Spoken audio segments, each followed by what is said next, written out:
Umar ini dipanggil, Nabi yang memanggil dia Abu Hafs. Hafs artinya singa. Abu Hafs artinya singa. Kenapa? Karena garangnya. Dulu sebelum masuk Islam, dia pemenang gulat di pasar Ukaz. Di Makkah itu ada satu pasar namanya pasar Ukaz. Kalau di Pekanbaru ada namanya pasar Senapelan, pasar bawah. Di pasar Ukaz itu setiap tahun diadakan lomba gulat. Juara bertahannya Sayyidina Umar Ibn Khattab, menang tiap tahun. Umur dia ketika Nabi dapat wahyu, beda umur dia dengan Nabi 20, bedanya 13 tahun. Kalau Abu Bakar sama Nabi bedanya 2 tahun. Jadi ketika Nabi berumur 40 tahun dapat wahyu, maka Abu Bakar umurnya 38 tahun. Sedangkan Umar dengan Nabi jarak umurnya 13 tahun. Jadi ketika Nabi dapat wahyu umur 40 tahun, maka umur Umar waktu itu 27 tahun. 27 kalau sekarang ya masih anak muda lah. Selesai S1 23, ambil S2 3 tahun 26, kemudian sedang S3 semester 2 27 tahun. Anak muda sedang segar-segarnya. Itulah dia Umar bin Khattab, pemenang juara gulat bertahan. Maka ini Umar bin Khattab, Nabi ingin betul supaya dia ini masuk Islam. Sampai Nabi berdoa, Allahumma a'izzal Islam bi Umaraini. Tolonglah Islam ini dengan dua Umar ya Allah. Ada 2 Umar di Makkah yang waktu itu hebat betul. Ya Allah, tolonglah Islam ini, kalau masuk Islam 2 Umar ini, insya Allah kuat Islam ini. 1 Umar bin Khattab, 1 Umar bin Hisham. Kalau saya sebut Umar bin Hisham banyak orang tak tahu. Tahu Umar bin Hisham? Tidak. Kalau saya sebut nama kerennya tahu. Umar bin Hisham, Abu Jahal.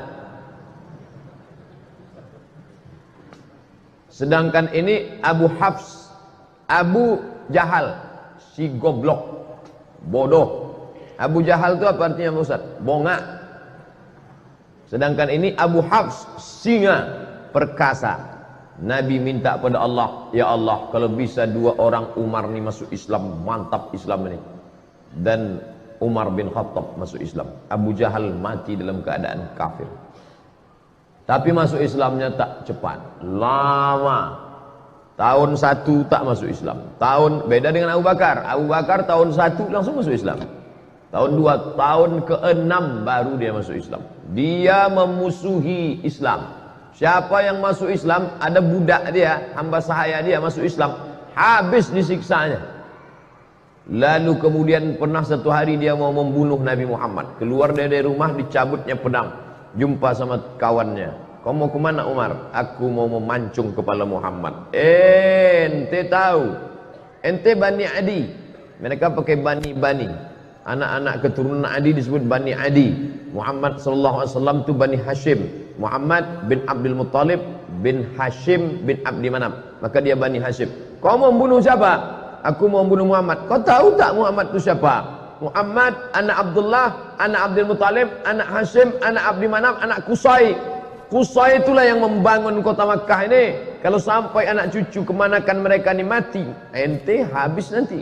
Akhirnya tak jadi dia bunuh Nabi Muhammad sallallahu alaihi wasallam. Suatu hari dia bertamulah ke rumah adiknya. Nama adiknya Fatimah bintil Khattab. Nama dia Umar bin Khattab. Fatimah bintil Khattab ini punya suami namanya Said. Dia dah dapat kabar si Said sama adiknya ini masuk Islam sudah. Tapi berita itu masih isu lagi. Masih infotainment. Masih was-was. Maka datanglah dia bertamu, kebetulan si Said sama Fatimah sedang baca Quran, tapi suara mereka pelan-pelan. Nama penjaganya namanya Khabbab.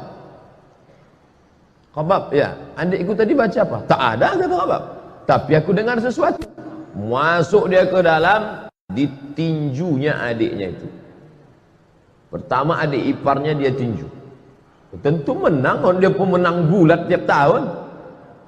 Habis dia tinju adik iparnya, lalu kemudian adik dia perempuan yang lemah tu dia tinju. tapi kemudian dia tengok tak ada rasa takutnya. Maka dia heran nih, ini adikku perempuan, lemah. Tapi ketika kita kan bisa menengok orang, kalau kita gertak dia takut, pucat dia lari. Ini enggak, berdarah, keluar darah dari wajah Fatimah bintil Khattab, tapi dia tak takut. Maka Umar mengaku, setelah dia masuk Islam baru dia ngaku. Apa kata dia? Kata dia, sya'urtu bid-du'fi lamma ra'aitu dama kharaja min wajhiha. Aku tiba-tiba merasa diriku lemah ketika aku tengok darah keluar dari wajahnya. Jadi saudara-saudara kita yang nampaknya lesu, lemah, tapi dikuatkan oleh Allah, dikuatkan malaikat, maka orang-orang yang merasa diri hebat itu merasa lemah dalam dirinya. Ini terjadi pada Sayyidina Umar bin Khattab. Dia menang, juara gulat, bertahan tiap tahun, badannya kekar, kokoh. Adiknya ini perempuan, lemah. Ketika dia tinju sampai berdarah, tapi tak ada rasa takutnya. Ternyata Umar yang kuat itu, dia rasa dalam dirinya, oh kok tiba-tiba aku merasa lemah. Lalu kemudian dia tarik kertas dari tangan adiknya itu. Apa yang sedang kau baca ini? Betullah ternyata kabar yang kudengar selama ini, kalian sudah suami istri masuk Islam ya. Ini rupanya kalian ikut Muhammad. Aku memusuhi orang, adik iparku dan adik kandungku sendiri sudah ikut Muhammad sallallahu alaihi wasallam. Ditariknya. Apa kata Fatimah? Fatimah adik dia, Fatimah bintil Khattab. Ya Umar ibn al-Khattab, innaka najassun bisyirkika. Dengan mulut berdarah dia katakan, hai Umar bin Khattab, engkau najis karena kau syirik. Bukan dia takut, ada kekuatan dalam dirinya. Umar yang sedang down, sedang rasa lemah, menengok adiknya tegar, malah kata-katanya, innaka najasun, kau najis karena kau syirik, maka kau tak layak, la yamassuhu illa tahirun, tidak ada yang layak memegang lembaran ini. Waktu itu belum ada Quran 30 juz. Jangan bayangkan Umar memegang besar begini. Enggak, lembaran-lembaran, suhuf namanya, lembaran, selembar-lembar. Ada ditulis di tulang onta, ada ditulis di pelepah korma, ada ditulis di batu-batu. Tapi ada kertas yang masuk, karena Mesir sudah ada kertas. Mereka sudah punya hubungan dagang. Orang-orang Yahudi sudah ada mulai kita, kertas tak banyak. Salah satu kertas itu dipegang oleh Fatimah, ditarik oleh Umar bin Khattab. Ketika itu bangkit keberanian Fatimah karena membela Quran, tak boleh dipegang oleh orang bernajis. La yamassuhu illa tahirun, tak boleh memegang ini kecuali orang yang suci. Tiba-tiba Umar yang perkasa itu meletakkan lembaran itu, dia mandi. Dia rasa diri dia lemah, adiknya yang berdarah ini kuat. Ini menunjukkan bahwa fisik kita ini sebenarnya hanya casing sampul saja, tapi di dalam itu ada kekuatan ruh yang luar biasa. Perempuan lemah, mulut berdarah, tapi kalau kuat ikatannya dengan Allah, dia kuat. Umar bin Khattab pemenang gulat, perkasa, tapi kalau dia lemah hubungan dengan Allah, dia lesu, dia kalah. Lalu kemudian dia pun mandi. Setelah mandi, dia balik, penasaran dia kertas ini, lalu dia tengok. Toha ma anzalna alaikal qur'ana litashqa. Kebetulan yang dibaca adiknya itu surat Toha. Toha ya Muhammad sallallahu alaihi wasallam, ma anzalna alaikal qur'ana litashqa. Tidaklah kami turunkan Al-Qur'an ini kepada engkau supaya engkau menjadi susah. Dia tengok susunannya pelan-pelan. Orang Arab sastrawan, bahasa Arab mereka halus, sastra. Dia bisa membedakan ini bukan bahasa orang biasa. Akhirnya hatinya lunak dan lembut. Lalu kemudian dia pun segera untuk menjumpai Nabi Muhammad sallallahu alaihi wasallam. Waktu itu Nabi sedang berada di rumah Al-Arqam bin Abil Arqam. Itu markas mereka berkumpul di kota Makkah Al-Mukarramah. Masih dakwah sembunyi-sembunyi, tak ada berani terang-terangan. Lalu kemudian Nabi, yang menjaga Nabi waktu itu 40 orang laki-laki perkasa. Di antara yang menjaga Nabi itu adalah Asadullah, singa Allah. Dia adalah Hamzah bin Abdul Muttalib. Ini jumpa singa sama singa. Hamzah Asadullah, Umar Abu Hafs. petarung sama petarung. Lalu Umar pun masuk ke dalam rumah Al-Arqam bin Abil Arqam. Maka yang pertama kali menyambut dia adalah singa, disambut oleh singa. Apa kata Hamzah bin Abdul Muttalib? Kalau kau datang untuk menyerah, kami terima engkau. Tapi kalau kau datang untuk membunuh Muhammad, qatalnaka bisayfik, kami akan bunuh engkau bukan dengan pedang kami. Kami bunuh engkau dengan pedang engkau sendiri. Penghinaan yang luar biasa. Kalau ada orang dibunuh dengan pedang orang lain, itu biasa. Tapi dibunuh dengan pedang kita sendiri, maka itu penghinaan luar biasa. Umar, kau datang ke rumah ini sebagai orang menyerah, ahlan wa sahlan. Tapi kalau kau datang untuk membunuh Muhammad, maka kami yang akan memancung kepala engkau dengan pedang yang kau bawa itu sendiri. Lalu kemudian Nabi mempersilakan dia masuk. Silakan dia masuk. Kemudian setelah dia masuk, Nabi bertanya, "Ma jaa'a bik?" Apa yang membuat kau datang kemari? Yang buat kau datang kemari apa, wahai Umar? Waktu itu Umar menjawab, "Ji'tu li'u'mina bika, ji'tu li'u'mina billah wa bika wa billadzi unzila ilaik." Aku datang untuk percaya kepada Allah, percaya kepada engkau bahwa engkau Rasulullah, dan percaya kepada apa yang diturunkan kepada engkau, yang tadi baru saja kubaca di tangan adikku bernama Fatimah binti Al-Khattab. Dia Umar bin Al-Khattab. Lalu kemudian dia pun bersyahadat di hadapan Nabi SAW. Lalu sahabat semuanya gembira senang karena terkabullah doa Nabi. Salah satu Umar masuk Islam, Umar bin Khattab. Lalu sahabat bertanya, "Alasna alal haq?" Apakah kita ini dalam kebenaran? Apa kata Umar? Untuk apa lagi kita bersembunyi? Maka sejak itulah orang berani membaca Quran dengan suara jahar. Sebelumnya kalau baca Quran seperti dengungan tawon di dalam sarang. Setelah Umar bin Khattab masuk Islam, mereka berani karena ada dua singa yang sudah mengawal Nabi Muhammad sallallahu alaihi wasallam. Yang satu Hamzah bin Abdul Muttalib Asadullah, yang satu lagi adalah Umar Al-Faruq Abu Hafs. Maka mereka baca Bismillahirrahmanirrahim, Taha ma anzalna alaikal qur'ana litashqa. Maka mereka lantang membacanya. Lalu kemudian Islam pun menjadi kuat dengan berbagai cobaan dan ujiannya, sampailah pada masa hijrah. Lalu kemudian Umar bin Khattab termasuk orang yang pertama golongan yang ikut hijrah bersama Nabi Muhammad sallallahu alaihi wasallam. Jadi kalau Nabi hijrah umurnya 53 tahun kurang 13, berarti Umar waktu hijrah itu umurnya 40 tahun. Sebayalah dengan saya sekarang 40 tahun. Umar bin Khattab waktu itu macam saya, tapi badannya tak macam saya. Itu dia karena juara gulat, dia tegak. Umar bin Khattab tinggi, besar. Lalu kemudian dia pun pindah ke kota Al-Madinah Al-Munawwarah, mengikuti Nabi SAW. Anaknya dinikahkannya dengan Nabi SAW, itulah bernama Hafsah Ummul Mukminin. Makanya Abdullah bin Umar banyak meriwayatkan hadis. 7 di antara sahabat Nabi yang banyak meriwayatkan hadis adalah Abdullah bin Umar. Kenapa Abdullah bin Umar bisa banyak hadisnya? Karena dia punya kakak menikah dengan Nabi, maka dia bebas main jalan di rumah Nabi, yaitu Hafsah. Maka Nabi itu abang ipar dia.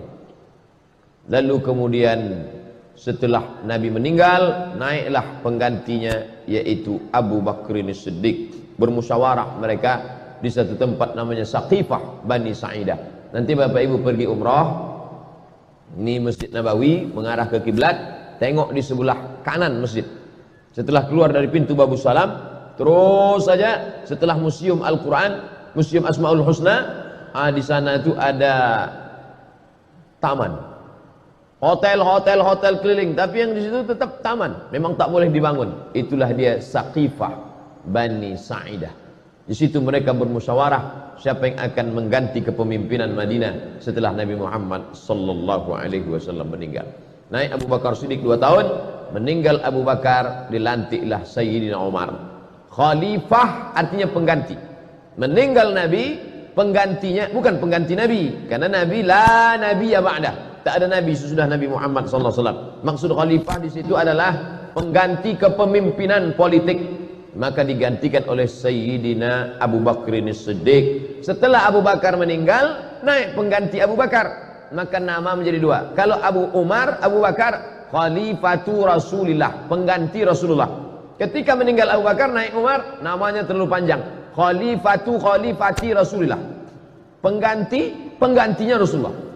Maka ini namanya tidak menarik. Masa namanya siapa itu? Khalifahnya Rasulullah. Nanti kalau tiga, khalifah Rasulullah.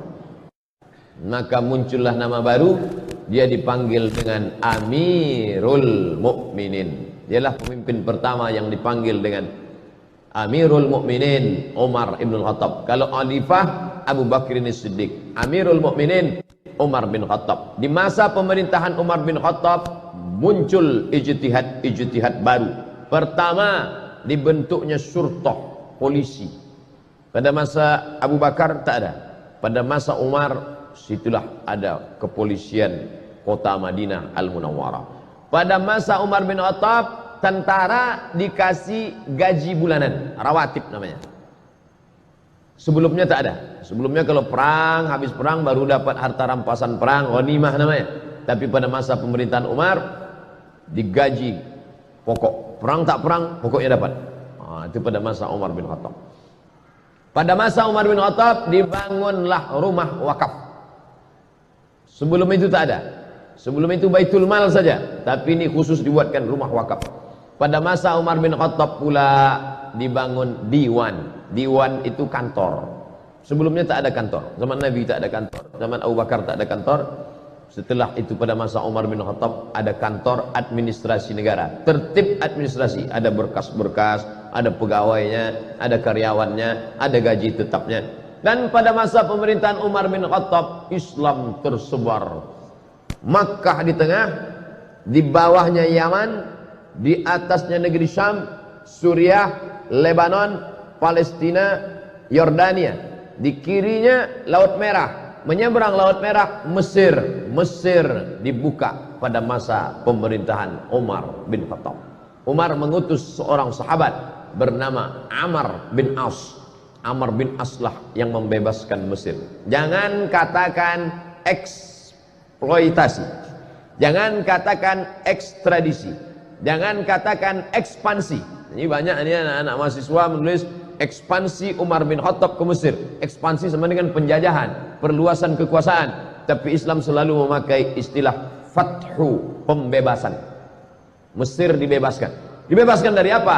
Dibebaskan dari menyembah berhala, dibebaskan dari menyembah matahari, dibebaskan dari menyembah sungai Nil kepada menyembah Allah Subhanahu wa taala. Mesir agama nenek moyang mereka menyembah dewa matahari, Ra namanya. Nanti kalau pergi ke museum Mesir, nampak ada bulat matahari, di kiri kanan bawah atas keluar tangan. Dewa matahari sedang mengulurkan nikmat-nikmatnya. Karena kalau matahari tak ada, maka tidak akan tumbuh gandum. Kalau gandum tak tumbuh, tak akan mati, tak akan makan, mereka akan mati. Maka mereka menyembah matahari. Di dunia ini sampai hari ini masih ada orang menyembah matahari. Jepang, lalu kemudian Mesir itu menyembah matahari. Dan orang Arab jahiliyah pun menyembah matahari. Makanya tak boleh kita solat sunat isyraq sebelum matahari lewat setinggi galah, karena itu adalah waktu yang dipakai untuk orang kafir jahiliyah menyembah matahari. Maka disebut ada istilah qarnai syaitan, dua tanduk setan. Ketika matahari terbit, ini bumi, ini matahari, naik matahari terbit. Ketika matahari terbit, datang dua tanduk setan.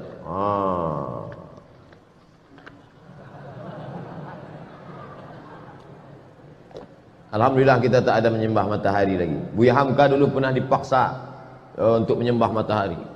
Ai, kata penjajah Jepang, tak mau Buya Hamka. Ini tentang menyembah matahari. Lalu kemudian masuklah Kristen ke Mesir, dan orang Mesir pun beragama Kristen Ortodok Koptik, tidak Katolik. Sedangkan Romawi Katolik, Mesir Koptik. beda mazhab. Maka Katolik menjajah Koptik. Begitu ceritanya. Orang Koptik Mesir ini merasa terjajah oleh Romawi yang Katolik. Datanglah Islam membebaskan mereka dari penjajahan. Bukunya ditulis oleh Syekh Muhammad Al-Ghazali, gurunya Syekh Yusuf Al-Qaradawi. Makanya Mesir itu masuk Islam tidak dengan perang. Kenapa? Karena mereka merasa dibebaskan oleh orang Islam. Ketika datang Inggris setelah zaman kemerdekaan, datang Inggris bertahan di Mesir. Kata mereka, kami Inggris di Mesir bukan mau menjajah Mesir, tapi karena ingin menjaga saudara-saudara kami yang Kristen Koptik ini. Naiklah paus Mesir. Mesir punya paus sendiri. Dia tak mau ikut paus Benedictus Franciscus yang menggantikan Benedictus, menggantikan Paus Paulus. Begitu sanadnya ke atas. Yang sekarang ini Franciscus menggantikan Benedictus, menggantikan Paulus, sampailah ke atas. Kami di sini bukan menjajah Mesir, kata orang Inggris. Kami di sini bukan menjajah Mesir. Kami mau menjaga keamanan saudara-saudara kami supaya jangan sampai dibunuh oleh orang Islam yang teroris-teroris ini, katanya. Maka naik paus Koptik ke atas mimbar Al-Azhar. Naik dia ke atas, apa kata dia? Kalau keberadaan Inggris di sini untuk menjaga kami yang Kristen Koptik, biarlah kami mati di tangan saudara kami yang Islam ini, karena kami dulu pun dibebaskan oleh mereka. Pidato itu dicatat dengan tinta emas. Makanya Islam kalau dia kuat, dia besar, dia justru menjadi rahmat bagi semesta alam. Bayangkan berkelahi antara Koptik dengan Ortodok, Ortodok Koptik berkelahi dengan Katolik, justru yang menolongnya adalah umat Islam. Bukti bahwa Islam tidak menghabisi minoritas. Sampai hari ini gereja-gereja tetap tegak di Mesir. Gereja paling tua gereja Saint Catherine yang ada di bawah bukit Jabal Musa. Nabi Musa menerima wahyu naik ke atas, di bawah itu ada satu gereja, gereja Saint Catherine, Saint perempuan suci, Catherine. Dia ditekan oleh penjajahan, lari dia buatnya situ gereja, masih ada sampai sekarang. Saya waktu naik ke atas bukit Tursina, kami tengok, loh kok ada gereja di bawah? Ini gereja Saint Catherine. Seandainya Umar bin Khattab waktu itu mau, bisa diratakannya semua. Itu yang kafir-kafir itu matikan mereka semua. Nah, mana? Islam pernah berkuasa di India, beratus tahun Islam berkuasa di India. Orang Hindu masih tetap ada. Kalau Islam itu ekstrim, tak ada lagi Sanjay Dutt, Shahrukh Khan, Amitabh Bachchan, udah habis itu semua udah. Islam berkuasa di Indonesia, bumi Melayu, kerajaan Siak Serindrapura, Candi Muara Takus. Bukti. Jadi bagi orang-orang yang masih juga mengatakan kami takut kalau Islam dibangkit, nanti Islam akan membunuh kami. Islam, ente kemana aja selama ini? Tak ente tengok bagaimana Mesir tetap tegak berdiri. Maka mereka berbondong-bondong masuk Islam karena Islam datang membawa rahmatan lil alamin. Lalu kemudian Palestina yang waktu itu dipegang kuncinya oleh Kristen Ortodok dan Islam menguasai Palestina dengan damai. Dia tak mau menyerahkan kunci ini kepada tentara-tentara. Apa kata pimpinan agama Kristen Palestina? Kunci ini hanya mau aku serahkan kepada Umar bin Khattab. Dia penasaran, mana Umar tuh, aku mau menengok Umar. Kalau mau kunci ini, datang kemari. Umat Islam kalau mau merampas kunci itu bisa aja, tariknya udah. Tapi Umar bin Khattab bijaksana, biar aku yang datang, kata Umar. Datanglah Umar. Dibayangkan si pendeta ini akan datang pasukan berkuda dengan baju besi, dengan tombak. Tunggunya lah, berkedip-kedip mata dia menengok. Manalah Umar bin Khattab. Dari kejauhan ditengoknya onta satu ekor, ada dua orang. Yang mana Umar bin Khattab, kata dia. Dua orang ini ganti-gantian. Kadang budaknya di atas, kadang Umar di bawah. Kadang Umar di bawah, kadang budak di atas. Pas ketika mau dekat pintu Baitul Maqdis, giliran Umar di bawah, budaknya di atas. Tengoknya pakaian Umar biasa aja. Disangkanya Umar pakai baju kebesaran, pakai jubah sutra, pakai cincin emas, pakai naik kereta kencana, feodal. Umar tuh low profile. Tengoknya Umar. Yang mana Umar bin Khattab? Ini dia. Ini Umar bin Khattab yang menguasai dari Yaman sampai ke Palestina, sampai ke Mesir itu. Ya, inilah dia. Kata mereka terkejut. Lalu kemudian Umar dipersilakan solat di gereja tempat lahirnya Isa alaihissalam.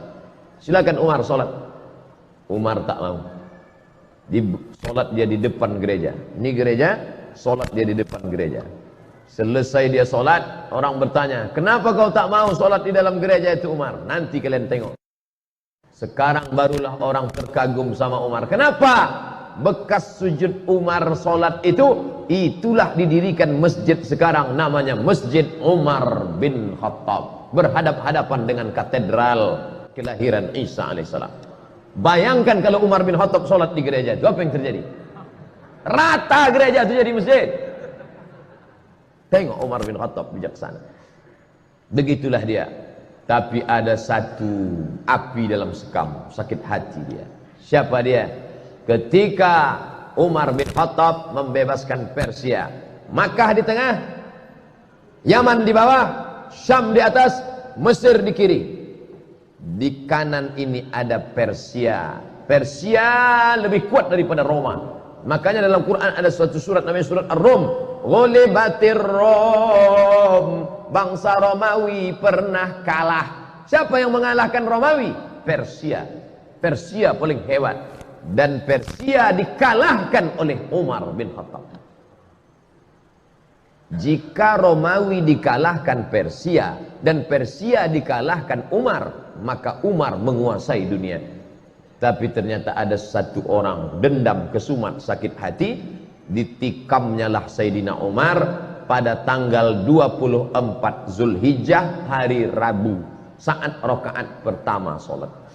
Ditikamnya pada tanggal 24, 25, 26, 27. Setelah itu tanggal 30 meninggallah Sayyidina Umar Ibnul Khattab pada tahun 23 Hijrah. Umurnya pas 63 tahun. Nabi Muhammad meninggal 63, Abu Bakar meninggal 63, Umar bin Khattab meninggal 63. Saya sudah hitung-hitung, insya Allah meninggal tahun 2040. Waktu itu umur saya 63. Sok mantap katanya. Kalau berlebih bonus. Kalau mati besok, alhamdulillah. Orang Islam tak pernah berduka cita. Allahumma ja'alil hayata ziyadatan lana fi kulli khair. Kalau aku hidup besok pagi, pahala aku bertambah. Masuk ke UIN, mengajar, pahala bertambah. Kalau mati aku malam ini, alhamdulillah. Besok dosa tak ada. Tak lagi mata ni menengok celana pendek.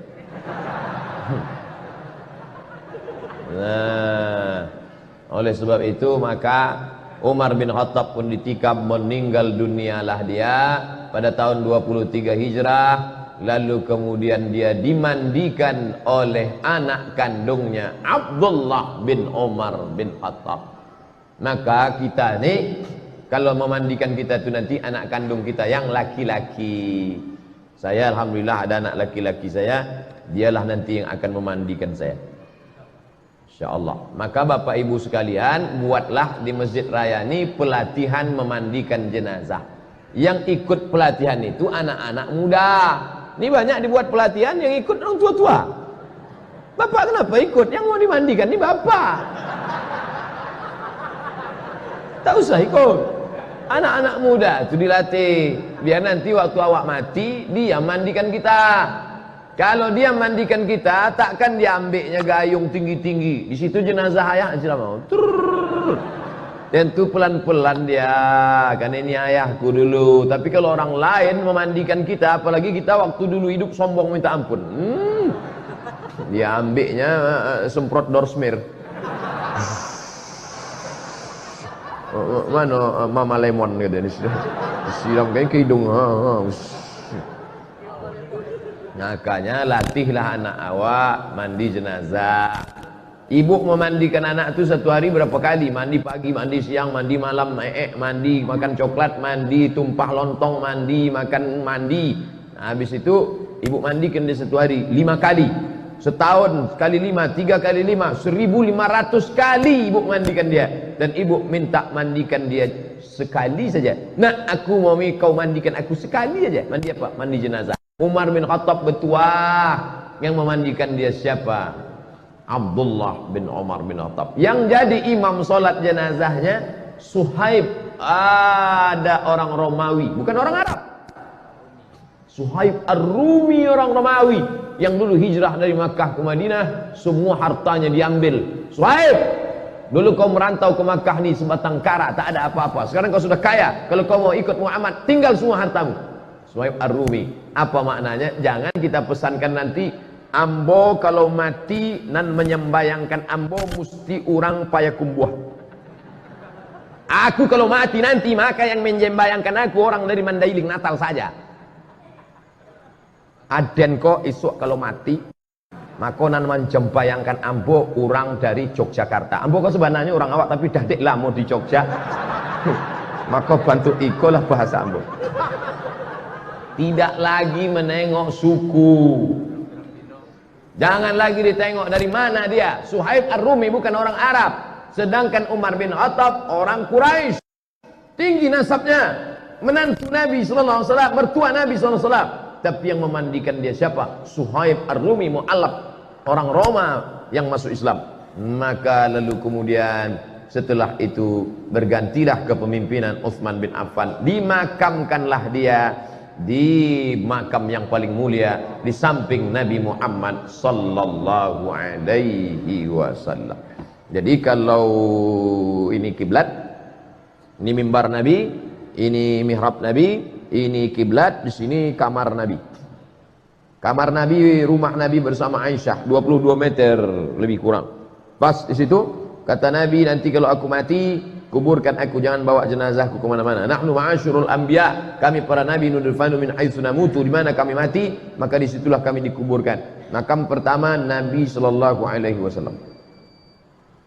Setelah itu Umar bin Khattab, setelah itu Abu Bakar Siddiq, setelah itu Umar bin Khattab. 3 makam. Maka kita ucapkan salam, assalamu alayka ya Rasulullah, assalamu alayka ya Abu Bakar Siddiq, assalamu alayka ya Abu Bakar Siddiq, assalamu alayka ya Umar Al-Faruq radhiyallahu anhu. Kita lanjutkan setelah sholat Isya. Tapi kaji hadis nomor 1 Pak Ustaz, periwayatnya dulu. Habis periwayatnya baru kita masuk hadisnya. Ditikam oleh yang menikam itu namanya Fayrus. Fayrus namanya yang menikam. Tapi panggilan kerennya Abu Lu'lu'ah. Lu'lu'. Kalau kita buka kerang, di dalam kerang itu ada permata cantik berkilau, namanya lu'lu'. Yakhruju minhumal lu'lu'u wal marjan. Lu'lu'. Nama anak ibu siapa? Lulu. Bahasa kitanya apa itu? Hah? Yang di dalam kerang itu apa namanya? Mutiara. Lu'lu'. Yakhruju minhumal lu'lu'. Abu Lu'lu'ah. Dia inilah Majusi yang menikam pada tanggal 26 ditikamnya, berdarah 4 hari, meninggal Sayyidina Umar ibn Khattab. Dia minta dimakamkan di samping Nabi Muhammad sallallahu alaihi wasallam. Waktu hidup berkawan, setelah meninggal bersahabat dekat kuburan, meninggal nanti di akhirat pun dalam surga bersama Nabi Muhammad sallallahu alaihi wasallam. Kita di dunia tak berkawan, kubur jauhnya minta ampun, mati pun tak jelas. Sudahlah hidup tak berkawan sama Nabi, kubur kita entah di mana makam Nabi, maka paling tidak stasiun yang ketiga ni dapatlah hendaknya nanti kita ni semua bersama Nabi Muhammad sallallahu alaihi wasallam. Amin ya rabbal alamin. Tak boleh salat di masjid yang ada kubur. Itu Masjid Nabawi. Itu kan kubur Nabi. Umar tu Nabi rupanya? Kan tidak. Yang tak boleh itu bacalah kitab. Nah, paling ujung-ujungnya 37 masalah populer. Enggak. Sah buku itu. Al-Bayan lima yushghilul adhan, ditulis oleh Mufti Mesir Syekh Ali Jum'ah. Bedakan antara tiga: salat di masjid yang ada kubur, merubah kubur jadi masjid, atau salat ke kubur. Itu beda, jangan dicampur aduk. Saya bagi tiga: salat di masjid yang ada kubur, salat menghadap kubur, atau merubah kubur jadi masjid. Yang haram itu yang mana? La'anallahu yahud an-nasara, Allah melaknat Yahudi dan Nasrani, ittakhadhu qubur anbiya'ihim masajid, merubah kubur jadi masjid. Itu yang tak boleh. Makam Santo Thomas dirubah mereka menjadi tempat ibadah. Itu maksud hadis Nabi itu. Ini di bawah masjid ini ada kubur. Mana ada? Meninggal Abdul Somad, dikuburlah. Ini makam Abdul Somad. Setelah itu tak lama datang traktor meratakan. Habis itu di masjid dibangun masjid di atas. Silakan sholat di masjid. Masjid apa namanya? Masjid As-Somadiyah. Haram sholat masjid. Nah, sekarang diisukan kemana-mana, tak boleh sholat masjid al-kubur, tak boleh sholat masjid al-kubur. Maka masjid-masjid semua di bumi ini ada kubur. Dari mulai Aceh sana, Masjid Baitur Rahman, kubur. Turun ke bawah, Masjid Al-Masun, Medan, Masjid Raya, di samping Istana Maimun, kubur Sultan. Turun ke bawah, Masjid Sahabuddin, Istana Siak, kubur. Yang tak boleh itu kubur itu diperatakan, dibangun masjid di atasnya. Ini ditulis Syekh Ali Jum'ah, guru besar Al-Azhar, Mufti Mesir. Ini tentang masalah ini. Lalu kemudian sampai 4 hari kena tikam, meninggal. Padahal Umar bin Khattab itu tak ada orang lebih sakti daripada Umar bin Khattab. Tembus juga. Jadi kalau ada orang mengatakan, kononlah putih, Umar bin Khattab. Apa kata Nabi? Lau kana nabiyan ba'di lakana Umar. Seandainya ada nabi sesudah aku, pasti Umar ini jadi nabi. Bagaimana iman Umar? Masalaka Umar fajjan qattu illa salaka syaitanu fajjan ghaira fajjika. Seandainya Umar lewat di suatu jalan, maka setan akan mutar di jalan yang lain. Kalau Umar bin Khattab lewat di jalan Ahmad Yani, maka setan mutar ke jalan Sudirman. Takut dia seperjalan. Kita bersanding-sanding sama setan. Kan jauh dari setan. Tidur sama setan, makan sama setan, WC sama setan. Umar bin Khattab luar biasa, tapi dia meninggal. Apa yang diinginkan Allah? Allah ingin dia mati syahid. Yang menikamnya itu Fairuz Abu Lu'lu'ah. Inilah Majusi yang jahat. Ada pula orang membangun makamnya.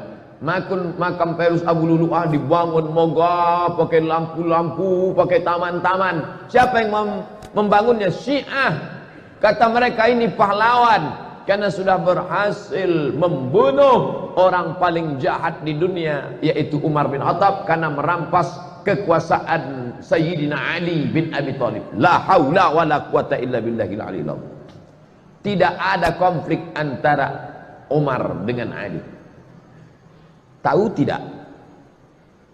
Umar punya istri namanya Ummu Kulthum. Ummu Kulthum. Ummu Kulthum itu anak siapa? Anak Sayyidina Ali. Ali menikahkan anaknya kepada Umar. Jadi kalau ada orang mengatakan Umar dengan Ali itu bermusuh bebuyutan, Pak Ustaz, la ilaha illallah. Bacalah balik. Tidak ada permusuhan antara Ahlul Bait dengan Umar ibn Khattab. Cintanya Ali kepada Umar, dinikahkannya anak gadisnya namanya Ummu Kulthum dengan Umar ibn Khattab. Umar nama, kalau memang benci kita sama orang, takkan kita pakai namanya. Tapi Ali punya anak, dibuatnya 2 kali Umar. Umar Wahid, Umar Sani, Umar Cie, Umar Duo. Saking kan cintanya dia kepada Sayyidina Umar bin Khattab. Dan ketika Umar menjadi khalifah, maka Sayyidina Ali diangkatnya menjadi Watim Pres. Mana pula ada Watim Pres waktu itu? Agak-agaknya macam itulah. Dewan Pertimbangan Khalifah Watim Prah Sayyidina Ali bin Abi Thalib. Jadi mereka berkawan, bersahabat baik. Maka kata Sayyid Muhammad Alawi, Al-Hasani, Al-Maliki, ulama hadis dari Makkah. Kalau kau tengok ada orang berilmu tapi mencaci maki sahabat Nabi, itu adalah khatul ahmar, garis merah. Jangan kau ambil ilmu dari dia. Kalau ada nanti ustaz mencaci maki Abu Bakar, mengejek-ejek Umar, bahkan apa pesan Imam Syafi'i, kalau kau solat tiba-tiba imammu itu Syiah, jangan kau belakang dia, pergi sana cari, tak usah kau solat sama dia. La tusalli khalfa rafidhi, jangan kau solat di belakang Syiah Rafidah. Al-Buwaiti bertanya, sifhum lana, bagaimana kami tahu dia Syiah? Jubahnya sama, sorbannya sama, bagaimana kami tahu dia Syiah? Man qala inna Aba Bakrin wa Umar laysa bi imamaini fahuwa rafidhi. Siapa yang mencaci maki Abu Bakar dan Umar, maka itu salah satu Syiah Rafidhah.